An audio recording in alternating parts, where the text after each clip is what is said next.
It's the Real News Network, and I'm Greg Wilpert in Baltimore. The policies of Brazil's right-wing president, Jair Bolsonaro, is placing the Amazon rainforest under extreme threat once again. For a while, from 2004 to 2016, the Amazon's destruction had been slowed and even partially halted. However, ever since Bolsonaro has taken over as president, the rainforest destruction has been accelerating again at a frightening pace. According to Amazon, a Brazilian research center, deforestation in the first months of 2019 increased by more than 50% relative to the same period in 2018. Most of this deforestation took place illegally in protected areas. The Amazon is an ecological system that is essential for the world's climate. 20% of the world's fresh water cycles through its rivers, plants, soils, and air. And about 20% of the rainforest was already destroyed in the course of the 20th century. If another 20% were to be destroyed, which could happen in less than 30 years, it would trigger a vicious feedback loop that scientists call dieback. This is what happens when the forest begins to dry out and burn on its own until it disappears completely. Joining me now to discuss the impact of the Bolsonaro government on the Amazon rainforest is Alexander Zaitchik. He's a freelance journalist who has covered indigenous issues and land conflicts in Peru, Ecuador, Colombia, and Brazil. His most recent article was published in The Intercept and is titled Rainforest on Fire: On the Front Lines of Bolsonaro's War on the Amazon, Brazil's Forest Communities Fight Against Climate Catastrophe. His investigation and the article were supported by the Pulitzer Center. Thanks for joining us again, Alex. Good to be here. So before we get into the policies of the Bolsonaro government, give us a brief overview of how the Brazilian government has dealt with the Amazon rainforest before Bolsonaro became president. Well, there's really two distinct phases. There is the period up until the transition to civilian rule in the late 1980s. And that entire period, which covers the modern history of Brazil, was basically one of either indifference or extremely aggressive attempts to develop the region and bring, quote unquote, civilization to the rainforest, to settle it, to develop agriculture, to log it, to mine it. And that triggered runaway deforestation that really wasn't brought under control until about 2004, as you mentioned. And beginning in the late 1980s, there were attempts put in place to preserve the rainforest. There was an understanding that was happening not just in Brazil, but around the world, that climate change was related in a very serious way to deforestation, to the carbon that was released when the forest was burned. And the agencies that are now being dismantled were set up, primarily IBAMA and ICMBio, the conservation agency in Brazil. There were satellite systems put into place, which the Bolsonaro government is now trying to privatize. All of the efforts that resulted in the slowing and eventual stop to the runaway deforestation unleashed in the 70s and 80s basically are now being, all those attempts are being rolled back across the board. It's hard to think of any initiative that Bolsonaro has not gone after. And it's gotten to such a point where even the Norwegians, who have done the yeoman's work of trying to keep momentum going forward in Brazil, are talking about pulling support for the Rainforest Fund, which is $1 billion fund that they and certain other, mostly European countries, started to make sure Brazil was not on its own in dealing with this international crisis, which, as you mentioned, has profound implications for the health of the Earth's biosphere.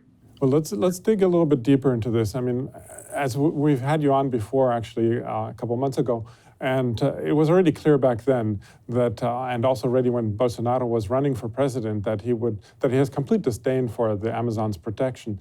Now, in what ways exactly has he fulfilled on his campaign promise to open the Amazon for development? Well, it begins with signals, very important signals, even during the campaign that he sent to the illegal economic actors that are hiring the chainsaw crews, that are now, with the beginning of dry season, beginning to burn the land that they've cleared. And basically those signals were very, very clear that said, we will not be from this government.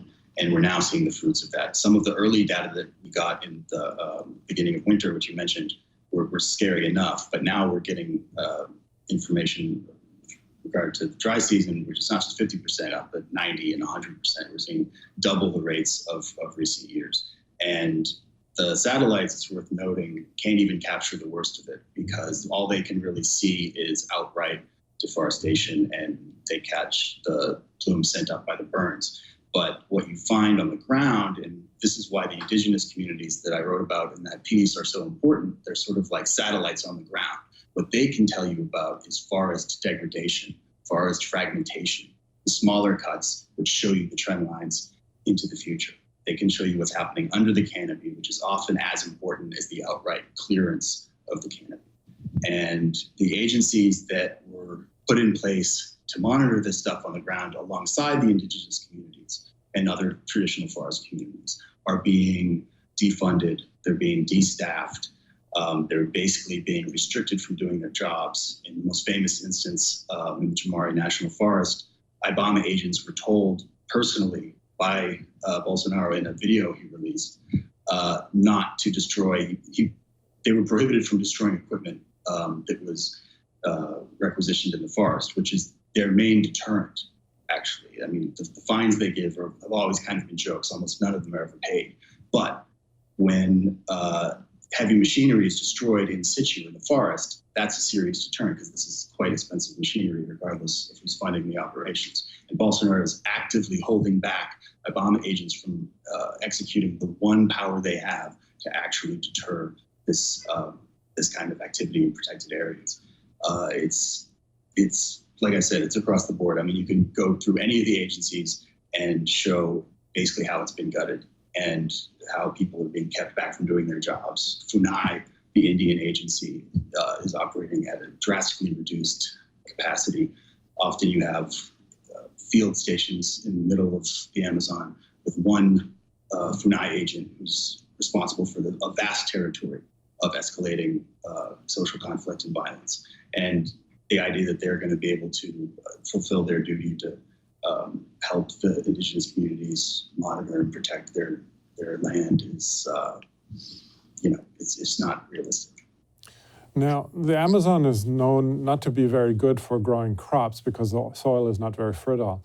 Now, if it's not good for growing crops, what are the material interests behind the Amazon's deforestation? Well, it's not good for growing crops, but you can grow things in the soil for short periods of time. You can grow forage for cattle, and then through pesticides and more clearing, expand that ranch territory, and you can ranch on that ground, as we've seen over the last 50 years. But it requires constantly expanding to make up for the depleted soil. Same thing with soy. I mean, you can farm in it, but it requires heavily industrial, poisonous methods of farming. And of course, there's logging. There's a lot of trees in the Amazon that are worth a lot of money to the international lumber trade, which despite a lot of efforts in recent years is still not close to being one that is monitored or certified in any sort of credible way. The certification regimes that we've seen in the last 20 years are full of holes, and they're very easily gained. So people who think that they can choose, good rare woods and hardwoods out of the world's rainforests are sort of kidding themselves. So obviously there's a lot of economic activity that pays off. The problem is it requires a huge environmental trade-off, and most of it is short-term because, as you mentioned, the soils are not very good. And the reason the rainforest is so abundant with life, and always has been, is because of the canopy, which is constantly falling, degrading, deteriorating, and releasing nutrients into the soil. And when you remove that cycle, these very thin layers of dry soil and clay die very, very quickly. In my introduction, I already pointed out the Amazon's importance for fresh water. Tell us more about the role that the Amazon plays in the global ecology and what its destruction would mean for that ecology. Yeah, it's hard to overstate. I mean, the amount of water that flows through the Amazon is estimated to be a fifth or more of the world's supply of fresh water. And that's not just the rivers, the famous Amazon and its 2,000 feet of rivers, but it's also the moisture in the air. It's the rivers that this constant transevaporation that is taking place under the canopy, just above it, the cloud forests, the way that this water is swept up into these massive, conduits in the atmosphere that are responsible for agriculture thousands of miles away. And if the Amazon system begins to break down, then those river systems will begin to dry up, and so will the atmospheric moisture that cycles throughout the world as well. And the implications are profound for our ability to grow food, which is already being obviously put under great amounts of pressure with climate change. Well, yeah, and actually, one of the things that the Amazon is known for, or is called sometimes, is a carbon sink. It absorbs carbon dioxide. I'm wondering if you could say a little bit more about that, and also what that would mean if it were actually to burn off the existing carbon that is already basically sequestered currently in the Amazon. Yeah, I mean, it's a constant process. Rainforests are always absorbing carbon. They're always releasing a certain amount. It's not just as a carbon sink, but it is large enough that it is a net carbon sink, and that is now being reversed with the clear cutting of more of the forest. You have generations worth of carbon that is released, and it's released immediately when these trees are cut or when forest begins to degrade. And again, the degradation is almost as important as the clear cutting, and the degradation is not picked up by the satellites. So you have to take the satellite data with an asterisk, because there's other stuff happening in the forest. And should all of that carbon be released in the form of a sort of rolling systems collapse, like you mentioned in your introduction, it would be the equivalent of, I don't have the exact number in front of me, but it would be like 100 plus years worth of industrial activity, just a carbon bomb. I mean, it would be closest thing you could imagine to, a carbon doomsday bomb on par with the permafrost, or other big feedback triggers that people are warning about right now. It's up there with the big stuff. Now, what needs to happen for the Amazon to be saved? I mean, in terms of, in the policies in Brazil, and what are the indigenous and ecological groups of Brazil doing in that sense? Well, the first thing most immediately would just be to enforce the laws already in the Brazilian constitution. There are laws regulating how much deforestation can take place in protected areas and non-protected areas. And that foundation should be immediately respected and provide the baseline for further regulation.